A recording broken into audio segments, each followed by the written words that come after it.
Welcome back to the DFS Sweatshop. I'm your host, your DFS Jerusalem, coming to you live from the list. You got 150 entries, and then you're a shark, and I don't fuck with you. So there's too much good shit on here. This is the often imitated, never duplicated. I'm here with my lovely co-host. Thank y'all. Stay safe. Enjoy. I may have been calling in to work. You're gonna be in the running for the snowflake of the year. Get your shit together with your snowflake. And I'm just finishing up. Stop. Throw them bitches in the main. I'm telling you. You're gonna see the results, bro. You're gonna see it. Just this is what's really gonna help you out. You know how I feel about the home dogs. There's a lot of fight in the home dogs, and I really think a lot of shit to go over tonight. Who that scored all them points over there? Player of the night. Get him in your lineups. Get him in there. And let's go get this money. Thursday, let's go. And remember, in the sweatshop, we always keep it 300.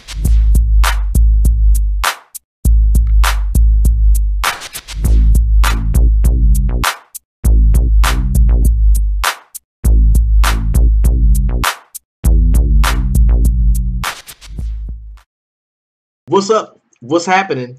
This is the big homie, the DFS Jerusalem, and you can follow me, of course, on Twitter at DFS Jerusalem. What's up? Today, we'll be discussing the Week 3 NFL, everything that comes into play for that. But first, man, I got to tell you about the weirdest, craziest weekend I had. Man, ate what she cooked. We're sick as dogs. I'm talking shitting and vomiting simultaneously. All of us were, and it rerouted me to the regular way to take 95, which is to play a little bit closer to the coastline than I wanted to be. Unbeknownst to me, like I didn't see it. I didn't see it happening. So I get in the car, look at the GPS. Okay, cool. Start following, start rolling, and in about 45 minutes, I'm like, wait a minute. This is not the way I'm supposed to be going. I'm supposed to be avoiding this. And right when I realized that now I should get up off of this thing and turn around, well, I'm already smacked down. I'm already into it. And I'm rolling. And the closer we get to Virginia, the closer we get to, I'm looking for a place to get off, and there's nowhere to get off. Like, they started to shut everything down. So this storm is literally, not the storm, but the flooding from the storm is literally chasing me because they're shutting down parts of 95 that's going to make it unable for me to go back and backtrack as we're rolling, because all this stuff is happening like up to the minute. So to make a long crazy story short, the storm, the after effects of the storm chased me to Fayetteville, North Carolina, which gets completely shut down. That chases me to Wilmington, North Carolina, the actual scene of the worst part of the hurricane. So I'm supposed to be in Rock Hill and Charlotte and Raleigh, but I'm over in Wilmington where the storm actually took place. So now we're driving around North Carolina for 9 hours trying to figure out a way to get the fuck out of North Carolina. Every person that I asked that's from this area, they're looking at me, but they're acting like they just made love to the last person that I asked, and they're saying the same thing. And they're like, no, you can't leave. You're stuck. Everybody's stuck. We can't go. Like, why did y'all want me to stay here with you? I'm trying to leave. So finally, after 9 hours and a full tank of gas already driven out, I look at my kids in the back seat. I'm running out of money because what happened, I brought like a little $300 with me. I was just going to D.C. and coming back. I didn't bring a ton of money, and we ran through that with the quickness, right? So now I've got $100 and a quarter tank of gas, and I'm driving around. It's 9 hours. We're all tired. I haven't slept in a literal day. And I look at in the back seat. The kids are in good spirits. My wife is breaking down. I'm driving aimlessly through the streets of Wilmington. These cool people in some little store, restaurant or something, they like look at me looking like a puppy driving my car 2 miles an hour down the street because I don't know where to go. And they're like, yo, come in here, man. Come and get something to eat. We got some free food. We're a restaurant. We just opened to cook food for everybody. It's free, blah, blah, blah. So that act of kindness was so dope. And I was like, cool, man. Okay, maybe this is God telling me the situation is going to turn around. So now I'm looking for a hotel room. The money is dwindling. So I hit up the fam in the sweatshop like, yo, this is the situation. An outpouring of love flows my way. I get everything I need to get some more gas, to get a hotel room in Raleigh, but I still got to figure out how I'm going to get there. So we driving around, come across these state troopers. Actually, I went the wrong direction on the road. I was contemplating going like the complete wrong direction, like taking the interstate, but on the opposite side, going up the interstate. That's what I was contemplating doing. And I guess the state troopers were there to make sure no dumbasses tried to do that, which is what I was doing. And they stopped me, and then we had like a 30-minute conversation where the cop broke down step by step by step how I could escape Winston-Salem by going up north. He was like 17 to 40 to 17 to 22 to 24, taking left 40 west and all of that stuff. And so I went all the way up. I went all the way north to someplace west, all the way backtracked all the way across North Carolina, and then came down in from Raleigh to Rock Hill, Charlotte, Rock Hill, Columbia, then over to Florence. So after like 30 hours of being in a car and being awake, this morning I was able to bring my family safely home. So thank you all so much. Those of you that reached out, man, and showed love. I know this was a long story, but thank y'all so much. So much. Thank you so much for all the help that you gave, man. So let's go ahead and jump into week 3. Mo says you're lagging. I hate this. I hate the lag shit.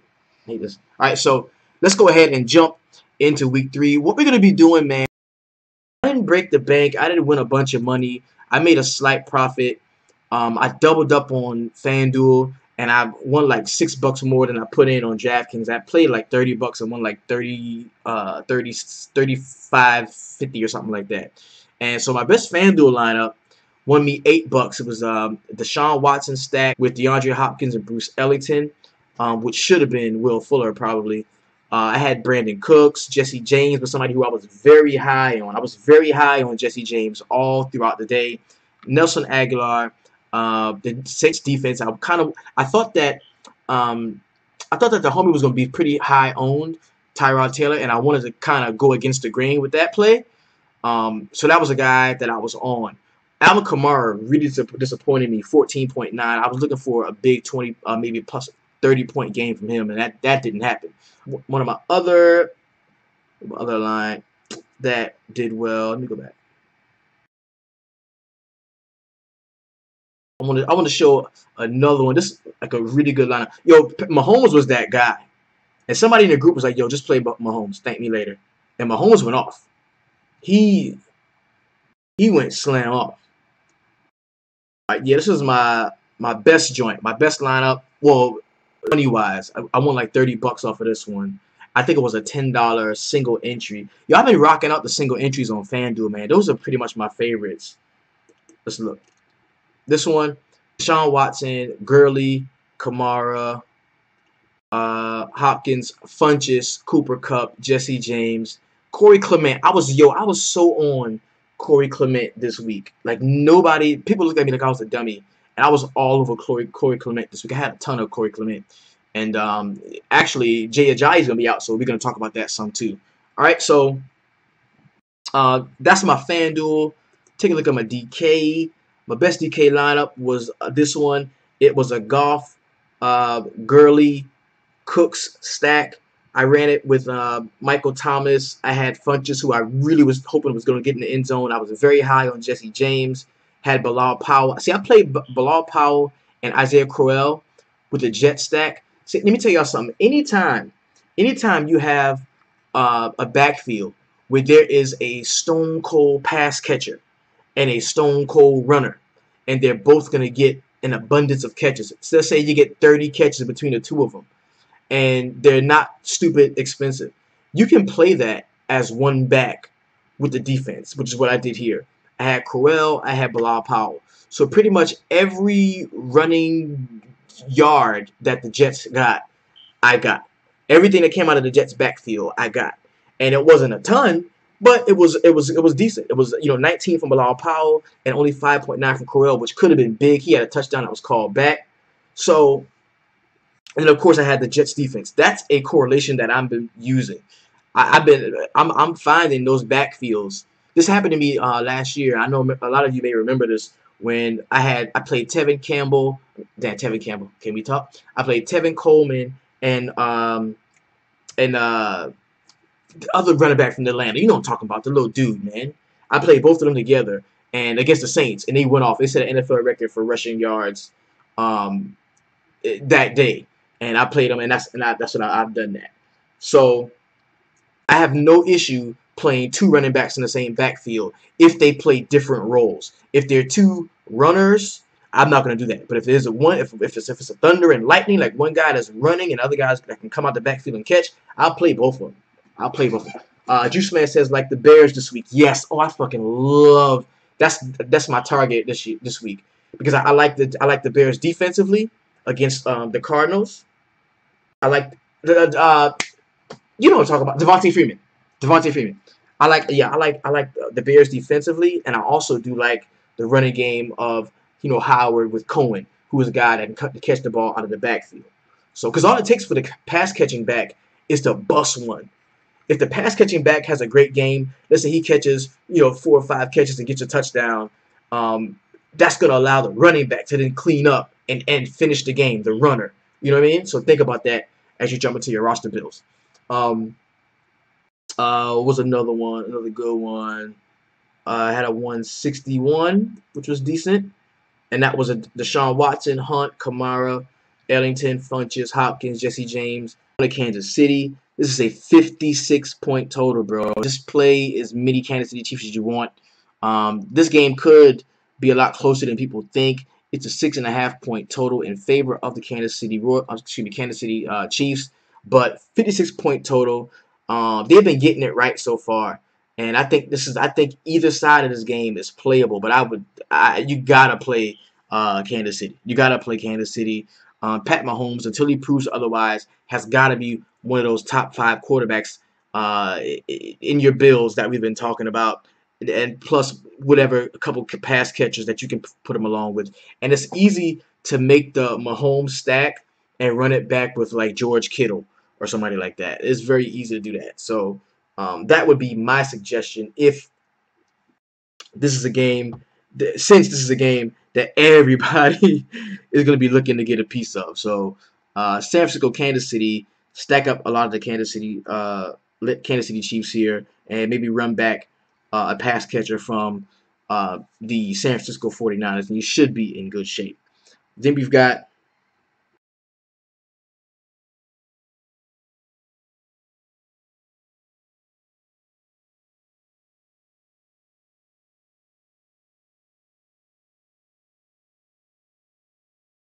good. Okay. So New Orleans, Atlanta. I think this is going to be a lot less owned than people think. I think this is going to be kind of sneaky. I think people are going to be so in love with the San Francisco Kansas City game and that higher total, that 56-point total, that we're not going to get the exposure to either of these teams that we should get. And look, check it out. It's a 53-point total, but it's also only a 3-point differential here, and that's in favor of the home team, the Atlanta Falcons. And I got to tell you, the price that we see on the homie this week, man, is so tempting. Like, I really do. And everybody hates Matt Ryan. Like, everybody is so down on Matt Ryan right now. And I think that is a huge, not a huge mistake, but I am going to capitalize on that. If I get, you mean to tell me I can buy a quarterback? I can buy a quarterback here under 6K against one of the worst defenses in the league, and a quick strike offense where they're going to be giving the ball back and forth to people. I remember maybe a couple years ago, the Saints and the Giants played, and they like put up 100 points, like 50+ points apiece. This game could be that game. And you're giving me Julio Jones, you're giving me Calvin Ridley for fairly inexpensive rates. You're giving me Matt Ryan for the cheap under 6K here. I think this is a really prime spot for Atlanta to play big. I really do feel that. So I am going to get some exposure to Atlanta. And it's so easy to run the stack back with a with one or even two New Orleans pass catchers. I mean, you look at you look at Ted Ginn. If you want to, spend a little less money, you look at Cam Meredith, who has got to get into the mix at some point. Of course, Michael Thomas, but he's gonna be stupid price. He's probably 9K, man. They probably got him. He's 8.9 on DraftKings, so he's highly priced. So, but this, I'm gonna build this right, and I want to see what we have left. So you got Matt Ryan at QB, and see the good thing about this is you don't have to play. Look at Julio's under 8K. You don't have to play like two pass catchers from Atlanta.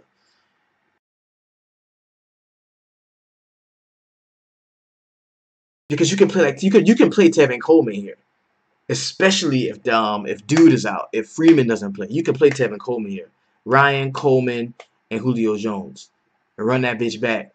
You can do that. That's a nice one. That's a nice one. I'm gonna employ that strategy definitely. And of course, Breeze, Kamara, those guys are definitely going to play. Then we've got the Green Bay Packers going to Washington to take on the Redskins. It's only a 3-point differential with Green Bay being the road favorite. 46 points, right around that middle spot where, it's not a low enough total to where you feel like you got to get a piece of a team defensively, but it's not high enough to where you feel like you got to be all in and jump all over it. But I do think that a lot of people this week are going to sleep on Aaron Rodgers, and he is one of my top 5 quarterbacks. We're going to get into that inside the VIP a little bit later on in the week. But I do think Aaron Rodgers is in play here. I love the fact that he's got a couple of pass catches you can choose from. We talk about at tight end. We're still seeing him, I believe, under 5K. Where we at? Jimmy Graham. Yeah, Jimmy Graham is 4.9. I like that. Rodgers, the highest salary quarterback at 7.1. But you think people are going to be also all over Pat Mahomes that you're not going to see big ownership on Rodgers. And if Mahomes has a human game and Rodgers has a great Rodgers game, then you could really set yourself up as having like a dope-ass pivot in the spot. And we've seen where the Redskins kind of suck, and they're easy. They can be taking advantage of the Redskins. That is so. I'll be looking at some Green Bay here. Washington, on the other hand, not a big fan of Alex Smith. I do think that Jordan Reed is in play in this spot, maybe some Chris Thompson, but I'm not a big fan of Alex Smith. And it's funny because a lot of people were last week, maybe this is that week for you. The next game is going to be the Indianapolis Colts going to take on the Philadelphia Eagles. 47.5 is going to be the total here. The Eagles whipped their ass. I think that Carson Wentz coming back. I'm not going to play Carson Wentz at all. I'm not. But what I am going to do is I'm going to play the Philadelphia defense here. I think that when Wentz comes back, I think that it really ignites Philadelphia as a team at the crib. And I think the biggest beneficiary to that is going to be that Philadelphia defense. So then you add to the fact that I like the Philadelphia run game because there's only 2 fucking running backs in the Philadelphia run game. Let's take a look. I'm going to show you why I like this. We got Jay Ajayi, Darren Sproles. Both of those guys questionable, probably ain't going to play.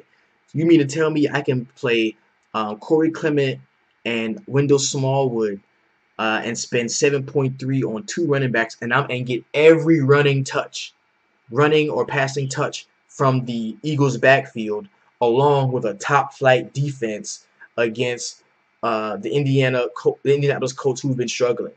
Like, that's 3 spots that I don't even have to touch right there, locked down. Because if Smallwood gives me double digits and Clement does what he does or anything close to what he does last week, then I'm Gucci. I'm where I want to be. I'm completely where I want to be. That's where I'm looking at that. Next game is going to be the Oakland Raiders going to Miami, take on the Dolphins here. Not a huge fan of either of these teams. 4-point total, like I said, is right in the middle. It's not high enough to where I gotta get a piece of one of these teams offensively. It's not low enough to where I gotta jump all over one of these teams defensively. But what it is It's Oakland on the road. It's Derek Carr, a chance for him to really bounce back and have a good game. It's Jared Cook. It's possibly Amari Cooper. It's Chucky, getting that win and rolling out a good squad. So I can definitely, use an Oakland stack and maybe run it back with Kenny Stills or somebody like that. That could be done. Next game is Denver and Baltimore. I'm probably gonna completely avoid this one. I don't want much to do with anything in this game. Not the defense, not the nothing. I'm pretty much this might be a defensive game, and I don't want to get a piece of that. A sneakier game that I do like is Cincinnati and Carolina. We look at the price, and the homie Jeremy Ladd has been bringing this up in the group all week long. Like as soon as he saw the new, the new salaries come out, he was talking about Cam Newton like already, and I definitely agree with a lot of what he was saying about Cam Newton and what he can do at 6K against Cincinnati at the crib, coming off of a loss to Atlanta. So I am going to have some exposure to Cam Newton, and whenever you do that, now you're going to want to have some of this guy. Where the homie at? He's one of the higher. Yeah, man. He's like the fourth ranked behind Le'Veon Bell at 7.8, which isn't crazy, but it's fairly expensive. But I mean, the drop off from Kamara and Gurley down to McCaffrey and Ezekiel Elliott and Saquon Barkley, and all three of these guys are pretty much in the same spot. So I've got no issue with McCaffrey. And is this going to be the week where Funchess finally gets in the end zone? It's got to be, bro. He's got to catch a touchdown at some point. And I want to check on his price. He's 5K. So easy spot for a McCaffrey, Funchess, and Cam Newton stack. Easy spot there. Run it back with A.J. Green. That sets out to be a really nice one. Take into consideration that A.J. Green is from South Carolina, so he's probably going to have some family at the game. Shout out to the homie A.J. Green. He got me tickets to Giants and Cincinnati Bengals year before last for my birthday. Shout out to the homie. That's one of my brother's really good friends. So that's going to be solid. All right, so next game is the Tennessee Titans going to Jacksonville. Easy here. Jacksonville defense, one of the best defenses on the week. You can definitely play them.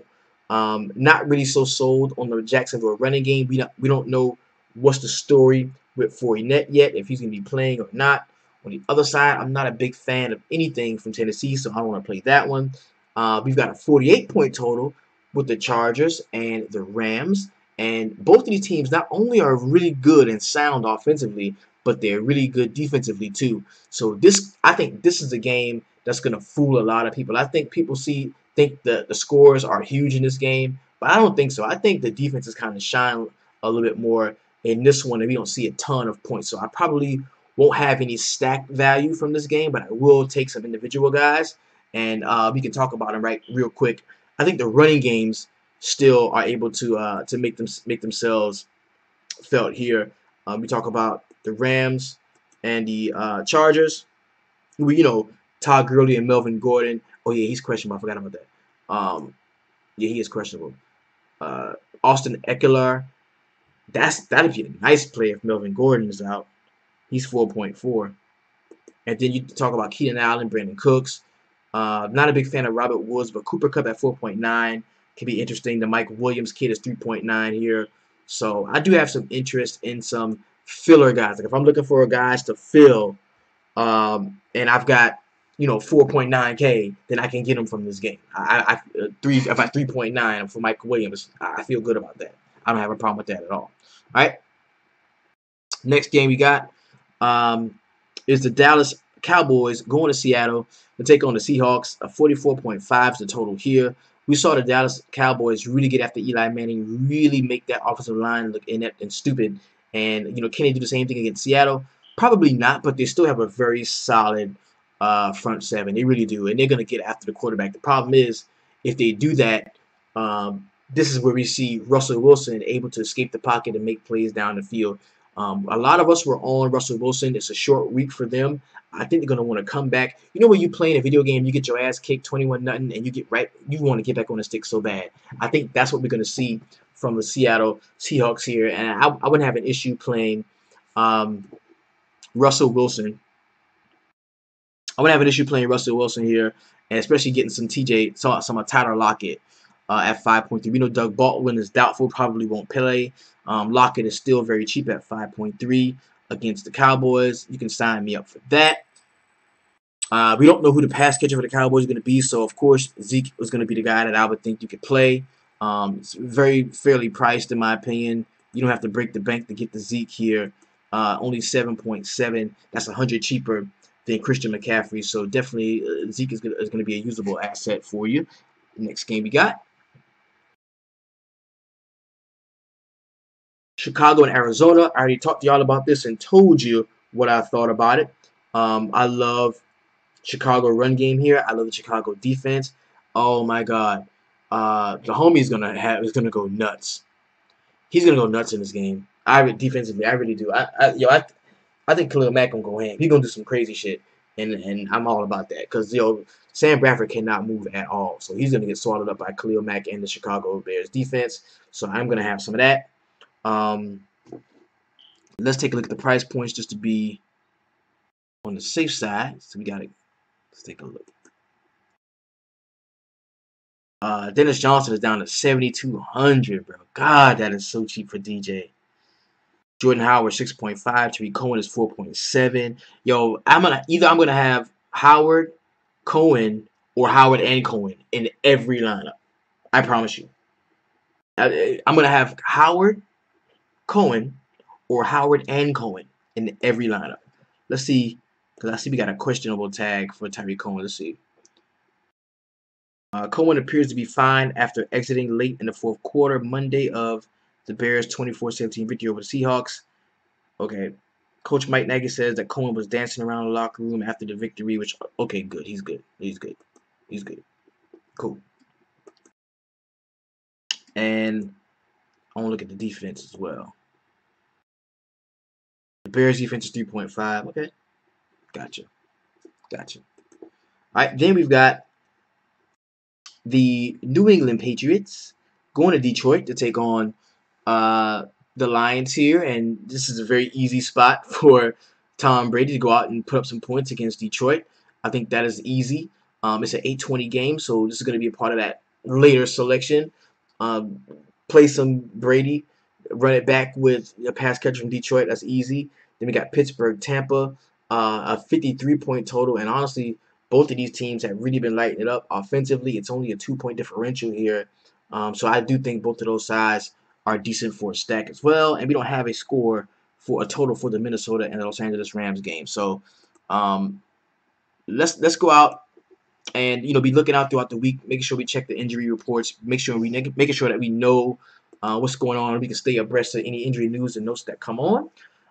Let's also meet in the VIP, man. Let's get together Saturday night in a DFS Sweatshop VIP, where we can actually, get into it, build some lines. I'm going to tell you who my top 5 plays at each skill position is, along with running back as well. And me, the Iceman, and most certainly the homie Samuel, like the drum, we will be in there discussing everything, answering any question anybody may have. This has been the big homie, the DFS Jerusalem. Remember, keep it real, keep it honest, and always keep it 300. Peace. We out.